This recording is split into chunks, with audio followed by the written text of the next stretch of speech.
Hello, ladies and gentlemen, boys and girls, moms and dads, friends and neighbors, hypnotists and hypnotherapists of a wide variety of shapes and sizes. We welcome you all to this evening's presentation of the Presenters Series. We're getting things ready for the HypnoExpo, IMDHA HypnoExpo 2023 here in Orlando, Florida in May, the weekend of the 19th and the 20th and the 21st, with pre and post conference programs the days before and after that weekend event. And in this series, we're interviewing the people that are doing the pre and post conference programs so that you can find a little bit more about who they are and what it is that they have to offer. So my co-host is, by the way, Karen Hand. So Karen, how are you this evening? I'm great, Michael. Thank you for asking. And you? I'm doing wonderful. I am here in Orlando, Florida, actually. So I can tell you that nature is doing what it needs to do. The amaryllises are opening in my backyard. It is, beautiful, beautiful weather coming ahead. So by the time you all get here for the conference, everything will be perfect. I can hardly wait. Being from Chicago, I really look forward to Orlando. And I'm really happy to be doing this introduction, only because the next presenter is a friend of mine from, well, I mentioned that Will I've known for 20 some years now, and the next well, her name is Patricia Scott. I think you probably already know that, is somebody that I've known for at least that long. And met her. I remember the moment at a conference of the Newport Beach. What's that organization? The American Board of Hypnotherapy, Newport Beach, California. And I hope you don't mind me telling the story, but this young lady was it was the first hypnosis conference that I had gone to out there, and this young lady was sitting in the lounge with her hair teased out beautifully and appropriately for the day, and a little bit of my memory. She says it's not quite this way, but my memory is it was a little bit of leather and a little bit of lace. Somehow I thought that I had seen Stevie Nicks, and so I had to sit down next to her at the bar, and we had a lovely conversation that's just turned into a great friendship. Patty moved out to Florida here not too long after I did, and we had the occasion to do many, many seminars and training programs and stuff together. It was just such a wonderful, wonderful time. And I'm still looking to do some more of that with you, Ms. Scott. So I don't know what else I can tell you about her other than I love her, and that's where that's where it comes from here. And I think she's got so much to offer. So tell us, Patty, about your program, and welcome to the show here. Thank you, Michael and Karen. Michael, I love you so much. I have dreams about you. I mean, what more can I say? He was singing to me in my dream a couple nights ago. It gets really interesting. Show some night. It gets interesting. But the pre-conference class that I'm going to do this year is going to be a one-day. It's on Thursday, May 18th, and it's medical hypnotherapy specialty training. You get just a certificate of completion for it. And it's the beginning piece of an entire training that I put together several years ago that is for hypnotists, people that are, already trained, that love to help people and would like to get more into working with more clinical and medical issues. And there just weren't many out there. All of the places I was talking about, Will Horton, I met him many years ago out in Arizona at a place where I spent many, many, many months and years back and forth from LA studying medical hypnotherapy, immune system hypnotherapy, addictions hypnotherapy. I mean, everything, pain management, everything imaginable, hypnotic anesthesiology. They did all of that. But when that place closed several years later, about the time I moved to Florida about 20 years ago, there really wasn't anywhere else other than, hearing a seminar here and there at the conferences. And I really saw the need. And when Robert Otto took over the International Medical and Dental Group, I said, we've got to have at least a beginning point for people to realize that they're already doing this. First of all, if you're doing hypnosis, you're already affecting the physical. Yes, we all know that.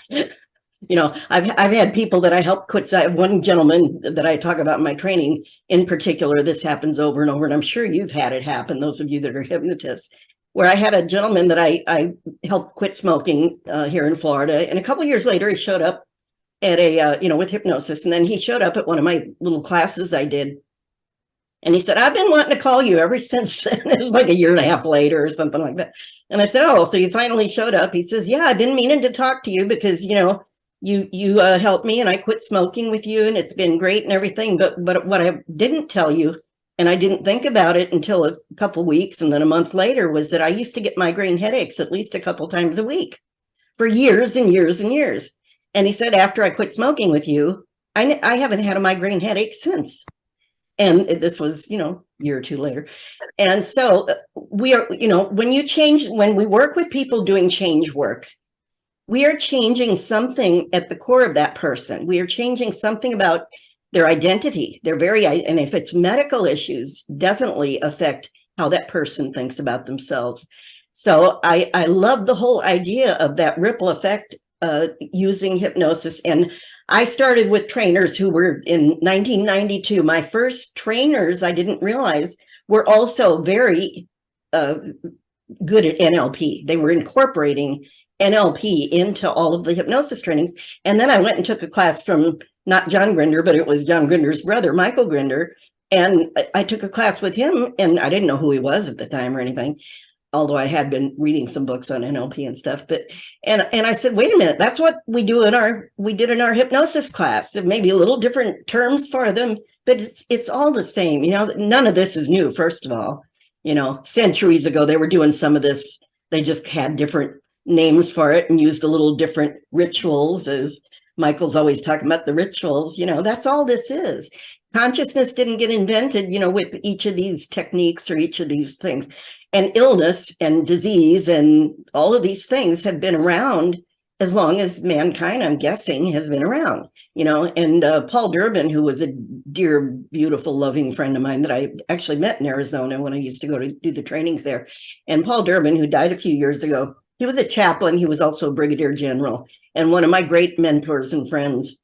And he would quote Bible passages and he would equate it to what we do with hypnosis. And I thought, wow, for people who come up to you and say, well, my pastor said I can't do hypnosis, it's the devil's work, or something. I still get that every now and then, not directly from people, but people coming to me for training will say that they've heard that from other people. I think it's usually third hand. So I don't know that it's really out there that much anymore. But I said, that just tells me that they don't understand what it is. And first of all, they're probably not going to walk through my door anyway. And it's just nice that we get some more people involved with being a partner in the medical integrated medical team. Medicine's been saying for a few decades now that they do mind, body, and spirit, and yet they keep leaving out that part that's supposed to be the spirit part. I don't care if they call it energy, spirit, soul, or whatever words people have for it. That's the magic that I think we have as hypnotherapists and hypnotists, that we get to that part of the human that's beyond that physical. And most of medicine, definitely Western medicine, and a lot of medicine is still based in Newtonian physics. It still treats us like we're, matter, and what's wrong with you, and what can we do to you to fix it? And they say that they don't do that anymore. And there are some beautiful places that aren't. So in this training that I've been doing now for a few years, it's considered a 50-hour training, the certification. But for this introduction at the conference, it's a one-day certificate just to really get, dip your toe in really deeply and get some research, get some ideas. And hopefully, my goal is always to get people inspired. You already love helping people. It's to get inspired, to know that you can and are already doing this and take it to that next level. Patty, if you don't mind me interrupting for a second, I just want to, I think this is like the perfect place, as you just started to say it, to talk about this notion of certification period. How does that work for people who are interested in that? And Yeah. And again, it's a minimal, but it is a starting point for people that really want to delve into the medical. And it's a 50-hour training. It is approved through the International Medical and Dental Hypnotherapy Association. So I offer certification through both my organization, which is Hypnosis Institute, and so people get 2 certifications by completing all of the requirements. It's online these days. We've turned it into an online training because now I'm getting people from other areas, obviously. And it's a certain amount of hours interactive online. And then there's some really great outside assignments. And I'm so happy because my students come back and they tell me they actually love and enjoy the outside assignments. So I must be giving them something that really is useful and helpful for them. When somebody says they like homework, there's something good going on there, I think. But it's 50-hour training. Yeah. What is it about medical hypnosis that makes it different from other forms of hypnosis? It's interesting. People ask that all the time, and I say it isn't any different. The difference is you do it with a medical referral. You're doing it as part of the medical team. In most places, I have heard of 1 or 2 people now over the last couple of years in other countries that said they don't need a referral for medical. I think in most places you do, and by the way, I would get it anyway. But legally and scope of practice wise, we do talk about, working anything that would be diagnosable. And nowadays, have you seen the DSM-5, the diagnostics code? It's this, everything is diagnosable now. They even have jealousy. There's one other thing, Patty, that your certification offers that many, many, many hypnotists need. And that is the belief, the confidence that they can work with things like IBS and fibromyalgia and anything else that might be diagnosed or referred by a doctor. If the hypnotist doesn't believe that they have the right training to do it, they're going to freak out and not ever try it or do it. Your course in one day offers that assurance that yes, anything that passes from a doctor to me or that comes in with a diagnosis that you will know how to deal with. I think that's a remarkable thing to offer in one day. Yeah. Well, thank you for saying that, Karen, because you just said probably better than I could have exactly what my goal is for doing this class. Because I started the medical right at the beginning of my hypnosis career back in 1992. I ended up in Arizona with some wonderful teachers who aren't around anymore and an organization that's not around anymore. And like I said, there just aren't enough places. And that gave me the confidence. And that's exactly what I want to pass on to people, is to get them to feel comfortable and to know that, like I said, they're already doing this work. It's just a matter of focusing it and directing it in a certain way. And like you said, have that confidence. And there's nothing more fulfilling. And, the greatest thing about having a medical referral is by the time they come in our door, they're usually pretty desperate. I hate to say it, but they're usually pretty desperate. We're not going to be the first person, obviously. We've already got credibility with that referral from their medical doctor or whoever the referring practitioner is. And by coming to us, the big major difference that we can do is they're actually going to walk out of our office feeling better than when they walked in. Now, how many medical professionals can say that? You usually don't walk out feeling better than when you went there. And plus, you're all stressed out when you go. So we have the amazing ability with even some of the simplest skills that we can do to help that person to shift into a place of feeling like, oh my gosh, maybe there's some hope here. Maybe I really do have a little more control over my destiny with this condition, disease, syndrome, whatever they've been stamped with, the box they've been put in, and we can blast them out of that box and show them possibilities. And that's, to me, a gift we all have as hypnotists. And that's exactly at the end of that one-day training. That's what I hope people just go, wow, I'm going to start marketing to doctors. I'm going to start talking to people and let them know that I can help them with these things. And learn from everybody. Learn from everybody. That's what I do. I'm a perpetual I don't know student. if you touch on it. I'm sorry. No, I just said I'm a perpetual student. I don't know if you touch on it in the training, but I believe it to be true. And this is what your students will take home with them, I think, is if you let a doctor primary care physician, as an example, know that you can help somebody quit smoking, know that you can help somebody with IBS, know that you can help somebody with fibromyalgia. If you let them just know that, know you can help somebody with weight loss, if you just let them know those 4 things, you pass that around maybe to a pulmonologist and some other doctors around. If you just let them know that, they're going to refer people to you because they don't have drugs that can cure those things. Yeah. They can prescribe Not just those things. There's a lot more, of course, that you know. Yeah. Those things in general that a lot of people complain about and have. Doctors want to get rid of those patients to make room for other patients. Right. And that's where we can really help them. We can make the doctor look good. And doctors like it when you make them look good, you know, and that's why part of the training is about scope of practice, how to communicate with the medical professionals. And you never want to step on their toes, make it seem like, you know, they're the smartest person in the world for sending them to you. Yeah. But it's really amazing to get into working with some of the more serious illnesses that a lot of people are afraid to touch on, and we all can help them. We all can help. It's funny, just to add to that conversation, is the very first client when I moved to Florida, so whatever, about 27 years ago now, I guess. So when I first got here, the first client that I had in Florida was a medical doctor that was having anxiety, a surgeon that was having anxiety attacks in the operating room. Oh, wow. Yeah. So and to be honest, I don't even really know how it is that he found me, but weirdly enough, you know, we got together, and like I said, the first person that I worked with, and he was a woman's doctor, and he started referring patients to me and clients to me, and started telling other doctors about me, and built, you know, really was the foundation that got my practice going when, you know, when you're really trying to get things started, time that I needed it the most, you know, it was that one medical connection that made all the difference. So you know, so I really encourage it, you know, and I love that, Patty, about your program, because I think a lot of times students learn a whole bunch of stuff that they can do, but there's just that one little piece about, I don't really know how to connect with doctors, or I don't know how to, you know, or whatever it is.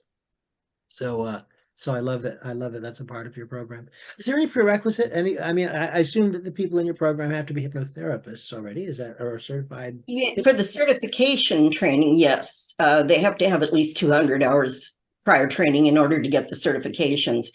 For the one-day training at the conference, if someone thinks they know enough about hypnosis, they're interested in the medical, dive in. That would be my advice to you, because like I said, I started it right at the beginning, more to support someone that I was going with who had a illness, and I just fell in love with it, and I realized we really can help people with so many things. And the new sciences and the research that's being done by psychoneuroimmunology and the epigenetics and all these different things that are out there now, it's much easier these days to get some really good, solid science and research and studies, to bring to the awareness of not just the client to help with their belief systems, but also when you're discussing with medical professionals that we don't have to learn medicine or the DSM codes or any of that, thank goodness, because I wouldn't do that anyway.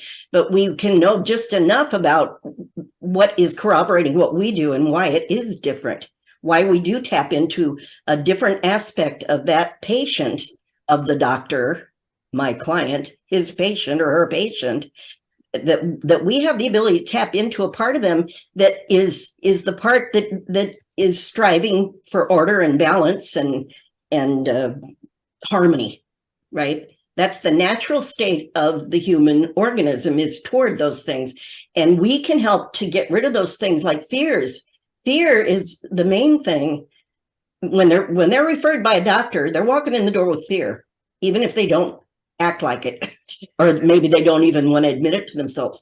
When a doctor says you have this and this is why you have it, and all these, they've got all these things, and here's the prognosis, there's a fear. And like I said, it starts to become, it takes on a whole life of its own with that person by the time we see them usually. And we can help them to start shifting some of their little belief systems and getting rid of some of those fears and show them where they have the power. Because we always talk about hypnosis is empowering because it's about outcomes, it's about results, and it's about getting it from within the client. It's not I'm not going to do anything to you. I tell my clients, I say, I'm going to show you how to do this for yourself because we all have the ability. And the better we do it, by the way, as hypnotists, hopefully you're working on yourselves. The only reason I'm a hypnotist today is because I cured a back injury when I was 19 years old. Took me 20 years to get into hypnosis after that. But, it was longer than that actually, but 19 years old, I had a back injury. I was supposed to not be able to do a whole lot of things that I ended up doing and 10 times more. And it's because I walked out of the doctor's office and all those limiting things. And I'm sure a lot of you came to this field for the same reason. And there were other things I did just on pure instinct and started working with my mind and reading books and studying and doing meditation, whatever, and then led me to this field. To me, hypnosis and NLP more than any other field. And I study all the time. I'm always doing more studying. More than any other fields, hypnosis and NLP have zeroed in. I feel like they've really honed in on how we function. Mm-hmm. How we function. The client with a disease or condition, a diagnosis that walks in is already in a deep hypnotic trance, a walking trance. And like Milton Erickson used to say, we're just going to help them find a better trance, one that supports health and well-being and confidence and feeling good. And feeling like there's, like I have some kind of a part to play in my destiny, like Will Horton was talking about. I can see myself out there looking back and telling myself, hey, come this way. That's what happened to me with my back injury. And I ended up dancing. I was an actor too, me and Will. They put us on the same time slot, darn it. I like Will. But, we're all actors. So if you're not confident yet, it's nice to pretend. We all knew how to pretend as kids.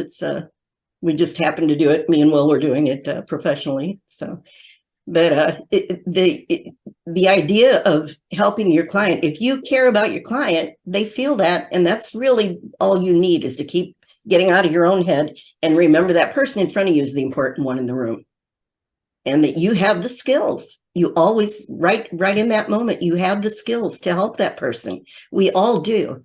If you had, even before you learned hypnosis, I bet if you had a friend who was kind of depressed and they called you on the phone and they were kind of down and out, I bet you could go over to their house and cheer them up and make them feel better. And you didn't have to go to a hypnosis class or an NLP class. And I'll bet you did some things that when you learned NLP or hypnosis that you said, wow, that sounds kind of like what I did with my friend back before I learned this stuff. It's just, this is about finessing the language. I keep saying, learning, we're communicators as hypnotists. We're talking to the unconscious part of the mind. And I always talk in my classes about subtext that comes from the acting world, but it's the meaning behind the words and even the behaviors and the nonverbals. There's little clues that come out. And my particular goal is, and challenge for myself, is keep finding ways that I can teach other people how to hear it, how to see it, how to detect those clues that are screaming out of that client and saying, here's what I need, here's what they need, go this way, go that way, say these words. and when you tap in and get in the right kind of an energetic connection with your client, and you get into a certain frame that I teach in all of my students, and definitely in the medical, how to get into a certain frame where you are still the guide, you're still the facilitator. People say, well, I have empathy, I connect and I'm so empathetic, but a lot of people mistake empathy with them feeling bad with the person or letting that person's emotions connect with them. You've got to still be the guide. You still got to be the person with the skill to help them to pull themselves out of that dark place that they have found, they've gotten into. So to me, it's part about learning how to be with a client. How does your energy have to be with that client so that you can connect with their unconscious signals that are being sent out, and then your unconscious just automatically starts finding ways to guide them in the right direction for them. So I'm, not planning ahead before the person walks in what to do or say, because they're never the same as they were a minute ago. Where are they right now? I always say, right now, moving forward, what do you need right now to be the person to have the best result here? I'll bet, Patty, that you're going to talk about that a little bit in your talk on Sunday morning as well. You're doing What am I talking about? I forgot I was doing one. I looked it up. Pre-talk is a catalyst for change. Pre-talk. Oh, the pre-talk. And thank you for saying that, because I made a note when Will was talking again. I absolutely agree. Because remember, they're walking in trance anyway. The pre-talk, oh my gosh, I probably do 4 or 5. What if a hypnotist was watching? They'd say, oh, she just did a technique. She did this. She did that. Look at that. But with the client, we're just talking to them. And I always say, with someone that comes in with something really heavy, you got to meet them where they are to a point, and get that pacing and leading and get rapport going. But with somebody with something very serious, one of my goals in that pre-talk is to get them to laugh a few times, sometime in that pre-talk. But I feel like I get sometimes 95% of the work done before I ever do the formal hypnotic induction, the ritual. And that's okay. I still want to do the formal, because I also know sometimes when we get into the, let's go a little deeper inside of this thing. And now that we've opened some of these doors and you've gotten that relaxed, that cooperative attitude, and we get in there, and sometimes now it frees up even more to show up. I do very long sessions too. So, and sometimes that person is really ready to get some deeper levels of things that are going to assist them. So I figure whatever they're waiting for that day, I'm going to go until we're done. I do sometimes 2.5 hour sessions. And Patty, if I can make a quick comment on that, because I really get this, because you said it earlier, you referred to me as the ritual guy, and and everybody knows, that's a part of my shtick. But I think ultimately it's about what you really have been talking about on some level here is rapport, and that special connection between hypnotists and their clients that really makes the work the magical thing that it is. And a part of what makes that magical as a hypnotist is that you honor your client's experience when you do some kind of ritual, if you will, however it is that you want to think about it, that's appropriate to the way that they think about their issue. To say to somebody who really needs this richness, well, oh yeah, this is a simple thing. We can do this with hypnosis. Let me just give you a suggestion and we'll take care of it. That's, for some people, that's just not going to get the permission that you need to be able to do the work. Yeah. And I do. It's funny you said that, what you said, Michael, because I don't think of you as a ritual person. I think of the phrase that I associate with you, that wasn't you that said it, about that hypnosis is a ritual and congruity. Ever since I heard you say that the first time, I said, that's right. And with clients now, I feel like more the formal, if you want to call it the formal, when I'm going to start the induction, turn the music on, or whatever that ritual is. I'm doing it these days more conversational, and I'm doing it in order to teach them. Now, when you do this at home, here's what you can do. Here's how you can adapt this and do it for yourself.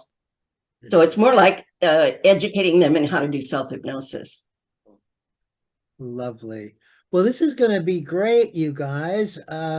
We can't be everywhere at once. Darn. What the heck are we going to do? I'm going to be in a class. You're going to be in a class, and Will is going to be in a class, and Karen is going to be overlapping with Will, I think. And Patty. Oh, and both.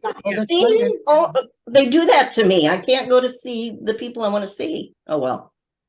And the lovely thing is, just think that the folks that go to the DoubleTree Hotel for the Orlando HypnoExpo in 2023 will have to make a tough decision between which one of us do they want to spend my time with. Aww. Aww. But that's why we do the presenter series, so you can get a taste, and that'll help you make up your mind about where you want to spend that extra time. So Penny, you got anything coming up you want to let people know about? Oh my goodness, I've got so many things coming up. It's more than I can mention, but I do a free webinar. I guess you call it a webinar. It's a Zoom thing for an hour. Once a month. It's a free, and I've been doing this for a few years now. I've got a bunch of them out on YouTube, and it's a different topic every month. Just, we have a lot of fun and do things. I've got an NLP 2-day training coming up pretty soon, in a couple months. And uphypnosis.com is my website. I've got a medical hypnosis training going on right now, and then I'm going to start another one to coincide with and merge with anybody from the one day at the conference that wants to continue. Then I'll merge them with the other class that I start on my own, and lots of good stuff. And how do people get in touch with you at Unlimited Possibilities Hypnosis? Yeah, thank you. That's what the UP stands for, Unlimited Possibilities. So it's uphypnosis.com is the website. My email is uphypnosis@yahoo.com. And most of the classes are available online and are online. And if you're in the Florida, Tampa Bay area or want to be, I do both sometimes. I have certain days that I bring people in on Zoom, and thanks to Michael teaching me about that stuff on Zoom. And then I have the people live in the classroom as well. So it's nice. Right. Okay. Well, ladies and gentlemen, boys and girls, moms and dads, the whole group of you, moving to mastery. IMDHA HypnoExpo 2023, May 19th through the 21st in Orlando, Florida, with pre and post conference programs from all of these lovely people that we've been spending our time with.